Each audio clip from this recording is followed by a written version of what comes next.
నమస్తే, welcome to Abhinav Bharat. కూటమి అధికారంలోకి వచ్చిన తర్వాత హామీలు నెరవేర్చడంపై ఎంత శ్రద్ధ పెట్టారో వైసీపీని మరింత అన్పాపులర్ చేయటంపై కూడా అంతే శ్రద్ధ పెడుతున్నారు.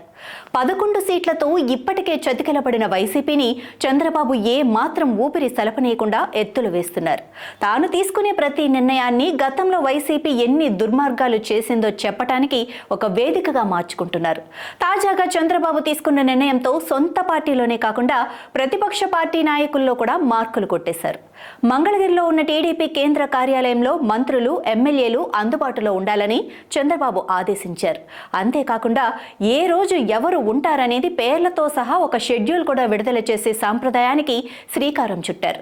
ప్రతిరోజు టీడీపీ ఆఫీసులో ఒక మంత్రి, 2 లేదా 3 ఎమ్మెల్యేలు, మాజీ ఎమ్మెల్యేలు కూడా అందుబాటులో ఉండాలని, ప్రజల నుంచి ముఖ్యంగా వైసీపీ బాధితుల నుంచి ఫిర్యాదులు, వినతులు స్వీకరించడం ద్వారా వారికి న్యాయం జరిగేలా చూడాలని ముఖ్యమంత్రి చెప్పడంతో ప్రజల కంటే ముందు రాజకీయ వర్గాల్లో ఇది చర్చనీయాంశంగా మారింది.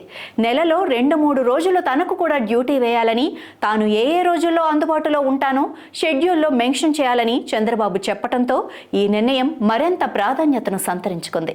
గతంలో వైసీపీ అధికారంలో ఉండగా అప్పటి ముఖ్యమంత్రి జగన్ మీద ఉన్న అతిపెద్ద ఆరోపణ అతను ప్రజలను కలవడని, కనీసం ఎమ్మెల్యే, ఎంపీలకు కూడా అపాయింట్మెంట్ ఇవ్వడని, ప్యాలెస్లో కూర్చొని పబ్జీ ఆడుకుంటాడని, అతనొక మహారాజులాగా ఫీల్ అవుతూ కోటలోనే ఉండిపోతాడని పదే పదే వినిపించేది. అయితే ఇవన్నీ ఆరోపణలు కాదు, నిజమేనన్న విషయం ఆ పార్టీలో ఉన్న నేతలే బయటకు వచ్చి చెప్పడంతో ప్రజలకు కూడా అర్థమైంది.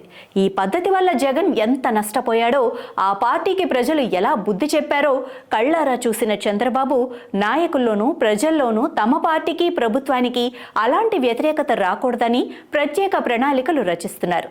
మరోపక్క కూటమిలో భాగమైన జనసేన పార్టీ కూడా చంద్రబాబు ఐడియాకు జై కొట్టింది. తమ పార్టీ కార్యాలయంలో కూడా మంత్రులు, ఎమ్మెల్యేలు అందుబాటులో ఉండాలని, కలిసేందుకు వచ్చిన ప్రజల నుంచి ఫిర్యాదులు, వినతులు స్వీకరించాలని ఆ పార్టీ అధ్యక్షుడు, డిప్యూటీ సీఎం పవన్ కళ్యాణ్ చెప్పడంతో అక్కడ కూడా రంగం సిద్ధమైంది. జనసేన పార్టీ కేంద్ర కార్యాలయంలో కూడా ఎప్పుడెప్పుడు ఎవరెవరు అందుబాటులో ఉంటారో తెలియజేస్తూ ఒక షెడ్యూల్ విడుదల చేశారు. ఈ నిర్ణయాలపై ప్రజల నుంచే కాకుండా వైసీపీ నుంచి కూడా హర్షం వ్యక్తమవుతోంది.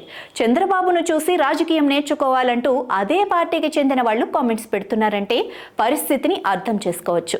ప్రజలకు, నాయకులకు జగన్ అందుబాటులో ఉంటే ఈరోజు ఇలాంటి పరిస్థితి వచ్చేది కాదని, ఇప్పటికైనా గుణపాఠం నేర్చుకుంటే భవిష్యత్తు ఉంటుందని ఆ పార్టీ నాయకులు బాహాటంగానే తమ అభిప్రాయాల్ని కుండబద్దలు కొడుతున్నారు. మొత్తానికి ఇలాంటి ఒక వ్యవస్థను ప్రభుత్వం ఏర్పాటు చేయటంపై అన్ని వైపుల నుండి హర్షం వ్యక్తమవుతోంది.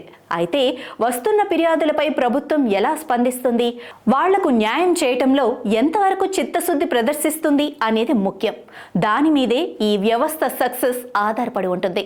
నాయకులారా, మీ పనితనం మీ అధినాయకులకు తెలియజేయాలనుకుంటున్నారు. ప్రజలారా, మీ సమస్యలను మీ నాయకులకు తెలియజేయాలనుకుంటున్నారు. ప్రజా సమస్యల పరిష్కార వేదిక మీ అభినవ్ భారత్.